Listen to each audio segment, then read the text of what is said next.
PG hospital Coimbatore வழங்கும் கேள்வி நேரம் நிகழ்ச்சிக்காக உங்கள் அனைவரையும் அன்போடு வரவேற்கின்றேன். இன்றைய கேள்வி நேரம் நிகழ்ச்சியில் நாம் என்ன தலைப்பில் வாதிக்கப் போகிறோம் பார்க்கலாம்.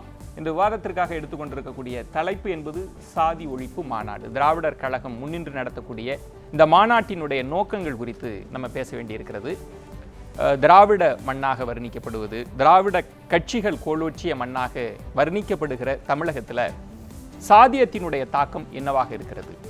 சாதிய பார்வைகள் சமீப காலமாக கூர்மை அடைந்திருப்பதாக அரசியல் பார்வையாளர்கள் பண்பாட்டு தளத்திலிருந்து கூட சொல்லிக் கொண்டிருக்கிறார்கள்.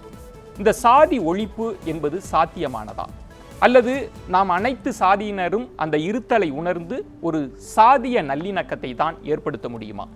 இதை கடந்து இந்த சாதிக்கான இருத்தலுக்கு பின்னணியில் கட்சிகளே இருக்கின்றன என்ற குற்றச்சாட்டும் முன்வைக்கப்படுகிறது. இந்த தலைப்பு என்பது எல்லாவற்றையும் கடந்து சமூக நீதி, சமத்துவம் என்கிற அடிப்படையில் சாதியை பற்றிய புரிதலாக இந்த விவாதத்தை நான் கட்டமைக்க விரும்புகிறேன். ஒரு ஆழமான பார்வை, சித்தாந்த ரீதியில் கூட இந்த விவாதத்தை அணுகலாம் அப்படின்னு நான் நினைக்கிறேன். நம்ம தொடர்ந்து கேள்வி நேரத்தில் பயணிக்கலாம். இந்த விவாதத்தில் கருத்துரையாளர்களை உங்களுக்கு அறிமுகம் செய்கிறேன். திரு ராமசுப்ரமணியம் அவர்கள் பாஜகவிலிருந்து, வணக்கம் திரு ராமசுப்ரமணியம். சிபிஎம்மிலிருந்து திரு அருணன் அவர்கள், வணக்கம். பாமகவிலிருந்து திரு பாலு அவர்கள், வணக்கம். 3 பேருக்கும் மீண்டும் வணக்கத்தை சொல்லிட்டு, எழுத்தாளர், திராவிட இயக்க ஆய்வாளராக இருக்கக்கூடிய திரு வே மதிமாறன் அவர்களையும் உங்களுக்கு அறிமுகம் செய்கிறேன். வணக்கம் திரு மதிமாறன். வணக்கம். வணக்கம். முதல்ல உங்கள்கிட்ட இருந்து தான் ஆரம்பிக்கணும். ஒரு கொள்கை ரீதியான சித்தாந்த பார்வையில் இந்த விவாதத்தை கட்டமைக்க விரும்புகிறேன். திரு மதிமாறன், இந்த சாதி ஒழிப்பு மாநாடு என்பது எல்லா காலகட்டங்களிலையும் தொடர்ந்து நடந்துட்டே இருக்கிறது. ஆனாலும் சமீப காலமாக சாதிய பார்வைகள் கூர்மை அடைந்திருக்கிறது. அப்படின்னா பல ஆண்டுகள் இதற்காக போராடுகிற திராவிடர் கழகங்கள், திராவிட இயக்கங்களினுடைய இந்த சாதி ஒழிப்பு, சாதியை பற்றிய பார்வையில் போதாமை இருக்குன்னு புரிஞ்சுக்கலாமா?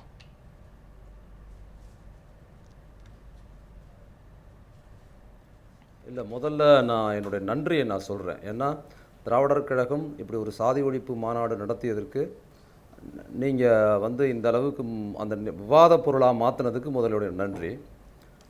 இது திராவிட இயக்கத்தின் போதாமை, அவங்க தொடர்ந்து நடத்துகிறாங்க, ஆனாலும் சாதி வன்முறை நடக்குது அப்படிங்கிற போதாமை அல்ல இது. குறிப்பாக சொல்லணும்னா, பெரியார் இயக்கம் குறிப்பாக 30 ஆண்டு கால தமிழ்நாட்டு அரசியல் எடுத்துக்கிட்டிங்கன்னா திராவிட இயக்க மறுப்பு அரசியல் தான் இங்கே நடந்திருக்கு. இந்த 30 ஆண்டுகளில், இந்த 30 ஆண்டுகளில் திராவிட இயக்க மறுப்பு அரசியலில் என்ன நடந்திருக்குன்னு பார்த்தீங்கன்னா, திமுக, அண்ணா திமுக போன்ற கட்சிகளை மட்டும் புறக்கணிக்காம பெரியாரையே புறக்கணிக்கிற ஒரு தொனி தீவிரமாக நடந்திருக்குது 30 ஆண்டுகளில். ஆனால் ஆட்சியில் நீங்கள் தான் இருந்தீங்க. 30 ஆண்டுகளில் திராவிட இயக்கத்தை புறக்கணித்து விட்டு அதுக்கு மாற்றாக என்ன உருவாயிருக்குன்னு பார்த்தீங்கன்னா, ஆட்சியில் திராவிட இருந்தேன், நான் இல்லைங்கிறத பற்றி நான் சொல்லலை, நான் கான்செப்ட் சொல்கிறேன். இந்த 30 ஆண்டுகளில் திராவிட இல்லை 30 ஆண்டுகளில் இதை மறுத்து விட்டு இங்கே ஒரு அரசியல் எழுந்திருக்கிறது. என்ன அரசியல்னு பார்த்தீங்கன்னா, திராவிட கட்சிகள் இங்கே ஆண்டு இந்த நாட்டை மோசமாக மாற்றிவிட்டது அப்படின்னு ஒரு குற்றச்சாட்டு எதிலிருந்து வருதுன்னு பார்த்தீங்கன்னா, திராவிடத்துக்கு மாற்றாக சாதிய கட்சிகள் 30 ஆண்டாக வந்திருக்கு. மிக குறிப்பாக திமுக, அண்ணா திமுகவுக்கு பிற்பாடு ஆரம்பிக்கப்பட்ட தமிழ்நாட்டில் திராவிடத்துக்கு மறுப்பு சொல்கிற கட்சிகள் எல்லாமே பார்த்தீங்கன்னா சாதிய கட்சியாக இருக்குது. இன்னும் சரியா சொல்லணும்னா தலித் விரோத சாதி கட்சிகளாக இருக்குது.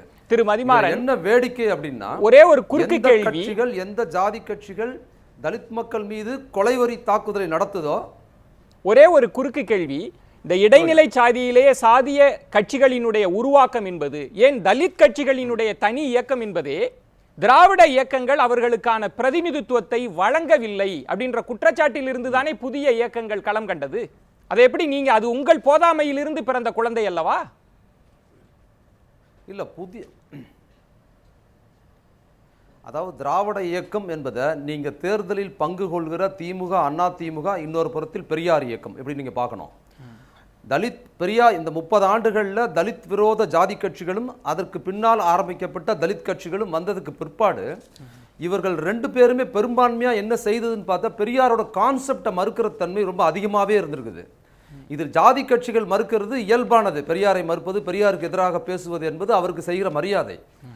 ஆனால் தலித் கட்சிகளில் ஒரு சிலர் பெரியாரையே தலித் மக்களுக்கு எதிராக சித்தரிக்கிற போக்கும் இந்த 30 ஆண்டுகளில் நடந்தது.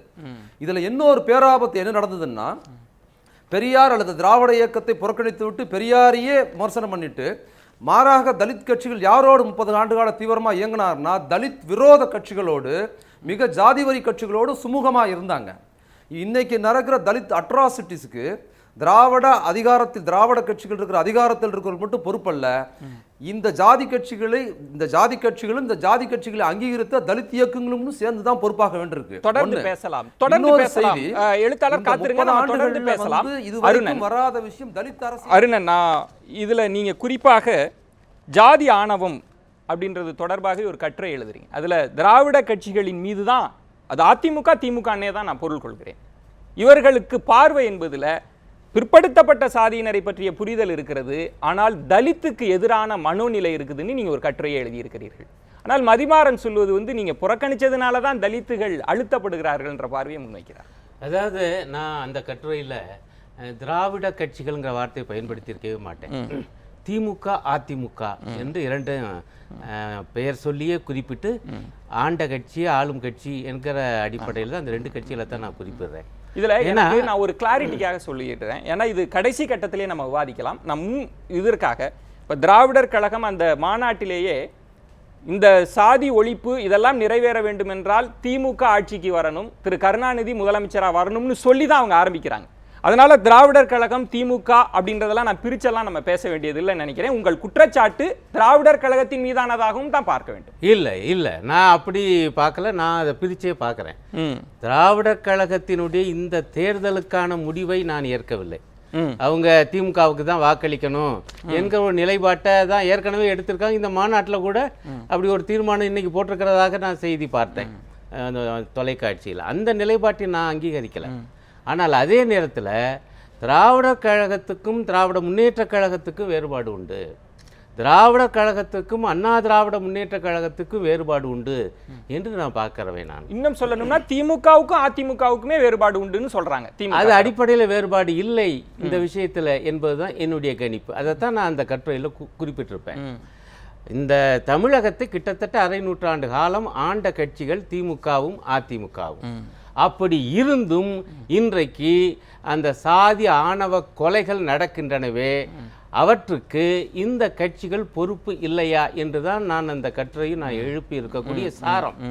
நிச்சயமாக இன்றைக்கு ஆண்டு கொண்டு இருக்கக்கூடிய அதிமுக அதுக்கு உடனடி பொறுப்பு இருக்கு, நான் மறுக்கலை. ஏன்னா இந்த 3 ஆண்டுகளில் 81 ஆணவ கொலைகள் நடந்திருக்கிறதாக எவிடன்ஸ் என்கிற அந்த என்ஜிஓ அமைப்பு சொல்லியிருக்கு. அதெல்லாம் நான் மேற்கோள் காட்டியிருக்கேன். நான் அது நிச்சயமாக இங்கே இருக்கக்கூடிய சட்ட ஒழுங்கு நிலைமை எவ்வளவு கேவலமாக இருக்கிறது என்பதையும் அது சுட்டுகிறது. ஆனால் அதே நேரத்தில் ஏற்கனவே கடந்த காலத்திலிருந்தே இந்த சாதி வெறி என்பது, தலித் மக்களுக்கு எதிரான சாதி வெறி என்பது ஒடுக்கப்படவில்லை.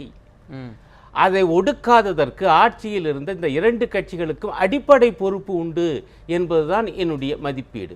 காரணம், அப்படி அவங்களுக்கு ஏன் அதை பொறுப்பு சொல்ல வேண்டியிருக்கென்றால், இவ்வளோ காலம் ஏதோ 1 வருஷம் 2 வருஷம் தான் திமுக ஆண்டுச்சு, அதிமுக 1 வருஷம் 2 வருஷம் தான் இல்லை. திமுக பெரியார் அண்ணா இருவருடைய பேரையும் சொல்லுது, பெரியார் பெயரை அதிகமாக அதிமுக சொல்லாட்டி அண்ணா பேரையும் சொல்லுது. ஆனால் இப்படி ஆண்ட கட்சிகள் இவ்வளவு காலம் ஆண்டும் கூட பச்சையான அடுத்தடுத்து நடக்கக்கூடிய இந்த சோகால்டு கௌரவ கொலை என்கிற அகௌரவ கொலையை, இந்த சாதி ஆணவ கொலையை தடுக்க முடியல. இன்னும் கொடுமை என்னன்னா, பட்டியல் சாதியினருக்கான தேசிய ஆணையம் என்ன சொல்லியிருக்குன்னா, இந்த சாதி ஆணவ கொலைகள் அதிகம் நடக்கிற 5 மாநிலங்களில் ஒரு மாநிலம் தமிழகம் என சொல்லி